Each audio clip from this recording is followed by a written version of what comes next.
Welcome, everybody, for my 1980 to the present review. Obviously, I have nothing on the screen. This is all just done last minute. So, what is this time period all about? I put up top the theme from the AP U.S. History course guide, but I said basically it's Thomas Friedman. And what I mean by that is the author of The World is Flat. The 1980 to the present time period is all about globalization. It's all about the country and the world being interconnected at this time. So the beginning of this era, 1980, is the rise of conservatism. So 1980, I would just say the 1980s in general. That's the Reagan Revolution. But did the Reagan Revolution just happen overnight? No. There are elements of conservatism long before Ronald Reagan was president. As a matter of fact, if any of you listened or got my message over the vacation, I sent to you a message that when he ran for president in 1976, he did exactly what Ted Cruz did. He chose his vice president before he won the nomination. And did he win that nomination? No. So you got a guy, Ronald Reagan, who a lot of people think is our best president, or one of them, I should say. He didn't even win in 1976. He lost to one of our worst presidents, Gerald Ford. So the Reagan Revolution, the roots of it are going to be earlier. After that, here's what I think this time period is all about. What's happening to the gap between the rich and the poor? Widening. What's happening to jobs in America? They're going where? Well, they're going down. They're also going out, right? They're going overseas. That's what this time period is marked by. Globalization, where jobs are getting replaced either by machines or by non-Americans, and by this increasing gap between the rich and the poor. And that's why I put up top the 5 people left to run for president. Who should I have put there, Sarah? Who's going to be our next president?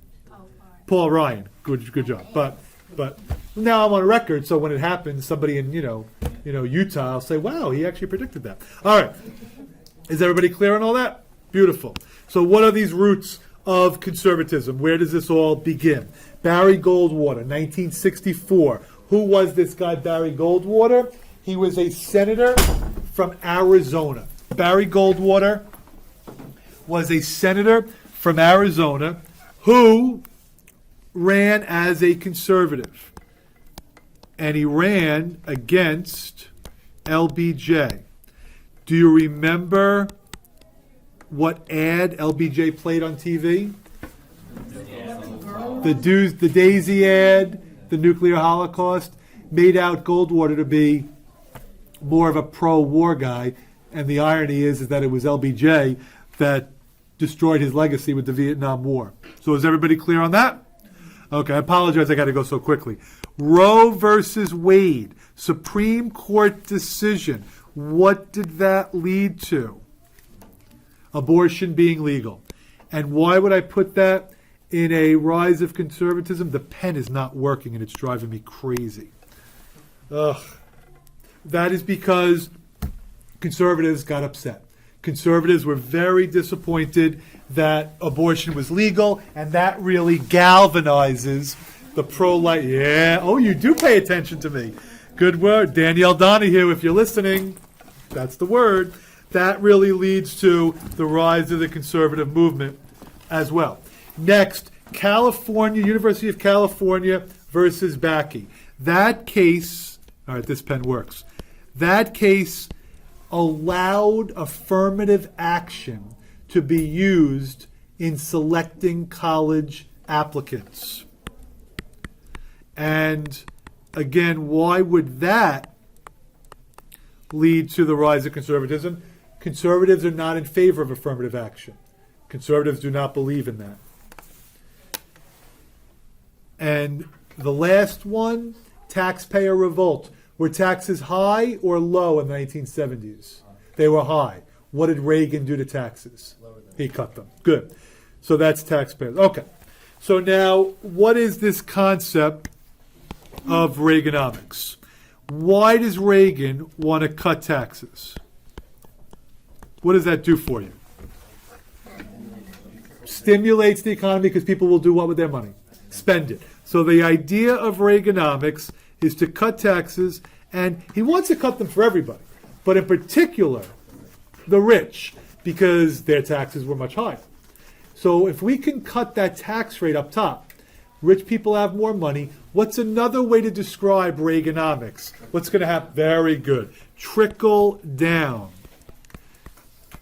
They sometimes call it supply side as well.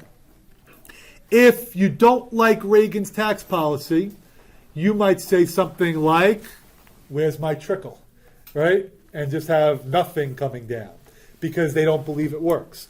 Can I tell you if it's a good policy? I can't. Some people like it, some people don't like it. I have no idea. That's for you to decide. Do you think it's better to cut taxes and let people spend money? Because if they spend money and you have a store, you benefit from it.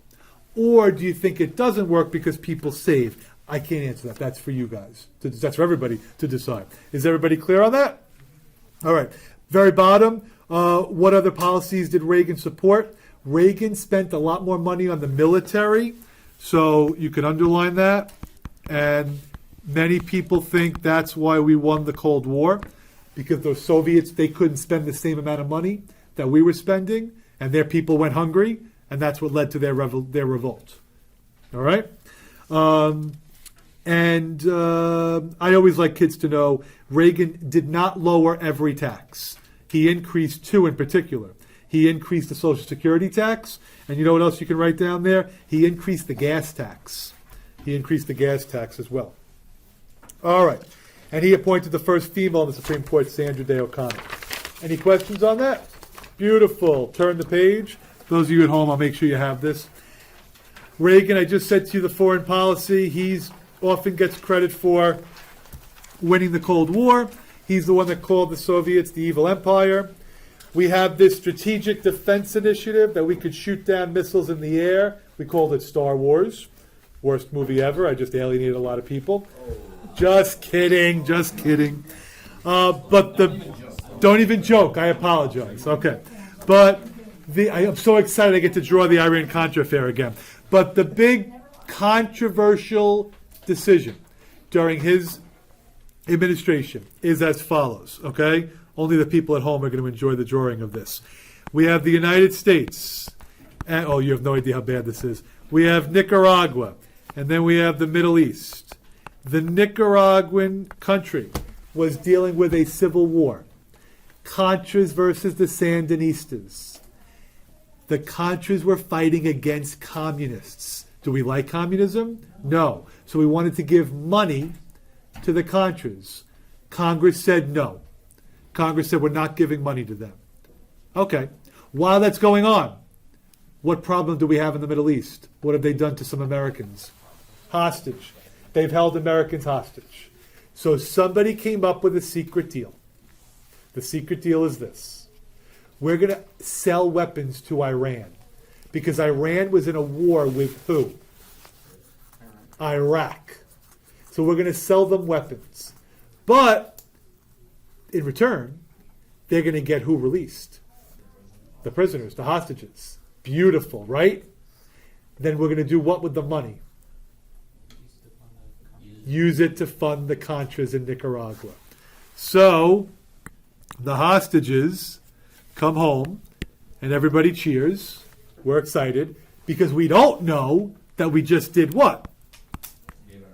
Gave Iran weapons. We don't know that. We also don't know that we didn't give it to them. We sold it to them, and the money went to who? The Nicaraguan Contras. This is one of the worst drawings I've ever done. I have no leverage. I can't. My handwriting's bad enough. This is truly horrific. Horrific. But if you listen to me, I think I'm engaging. So, did Reagan know about it? Who knows? We really have no idea. Question? Yeah. Why were you trying to fund the Contras? Because they were fighting against the communists, and it's still the Cold War, and we hate communism. That's why. When we found out about it, some people got in trouble. We still don't know, we'll never know, if Reagan really knew or how much of it that he did know.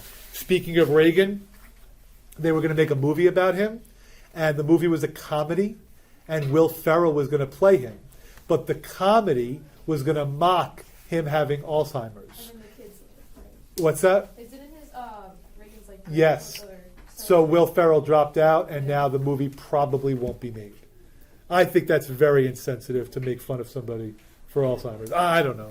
Like I heard, or his daughter's post was something like, "I remember my father on his deathbed saying, I don't know where I am," and that I usually don't get offended by things, but like after I read that, I was like offended by his movie. Like it was really like insensitive. Yeah, to, like, all I agree. and, like, I agree. him in general. That was wonderful, Dylan, but I don't think people could hear you on the YouTube channel, so unfortunately. So we'll move on. Okay, you ready?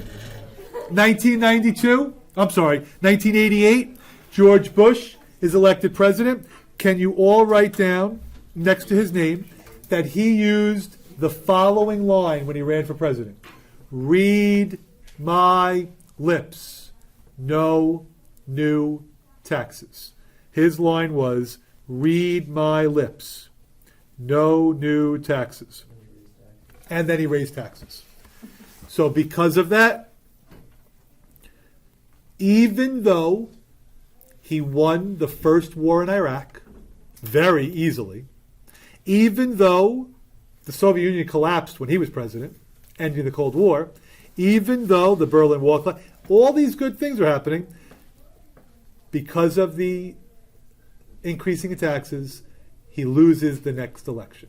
So why did Bush lose the 1992 election to Bill Clinton? Because of that line, read my lips, no new taxes. Oh my God, writing this is going to be terrible. Okay? And that leads to, oh, by the way, he also appointed the next second black Supreme Court Justice, Clarence Thomas. Do you remember the controversy about that? Anita Hill accused him of sexual harassment, but he got approved by the closest vote ever, 52 to 48. All right, Bill Clinton is your next president. What are the achievements of Bill Clinton? Family and Medical Leave Act, the Brady Bill. Do you guys know that Reagan was the victim of an assassination attempt? And one of the people who was shot was his Secret Service agent, Jim Brady. He was paralyzed. The Brady Bill was a bill that said if you want to buy a gun, there's a 30-day waiting period before, so they could do a background check. That has since expired. NAFTA, put a star next to NAFTA. That's a very big one. North American Free Trade Agreement. What three countries are in North America? U.S., Canada, Mexico. If you trade, what do you not have to do between those three countries? No taxes. That is so controversial today because if you have a company, where might you go? Mexico, because it's what? Cheaper. That's one of the things Donald Trump is bringing up.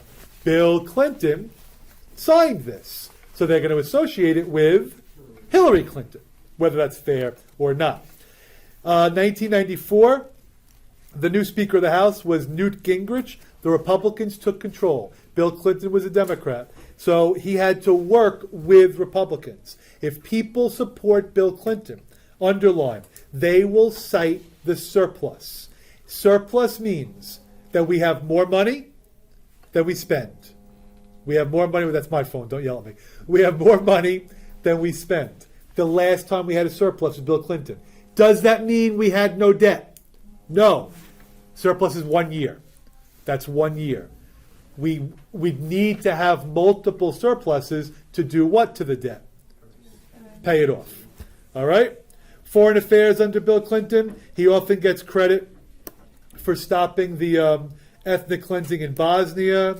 He helped negotiate a peace in Northern Ireland. But he always said his biggest regret is not stopping the genocide in Rwanda. That's a big one. And why did he face impeachment charges? He lied under oath. He lied under oath for... No problem, I'm just taping.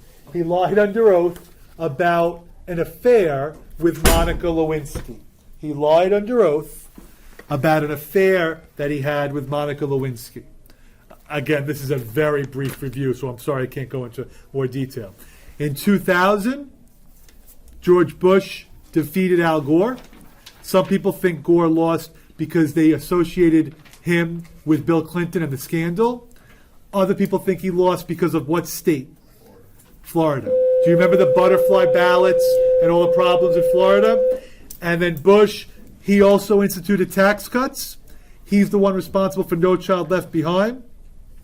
He tried to privatize Social Security, but didn't. His biggest problem is Hurricane Katrina. That was a terrible relief effort. I'm not saying it's his fault, but some people blamed him. The recession, obviously, of 2007. And then, of course, he inherits 9/11, and that's one of the biggest problems. As a result of 9/11, we have been changed dramatically, and put a star next to the Department of Homeland Security, which is brand new, the wars in Iraq and Afghanistan, and the Patriot Act, which now allows the government to check things, emails and cell phones. Thank you, guys. It was a very abbreviated version, but good work.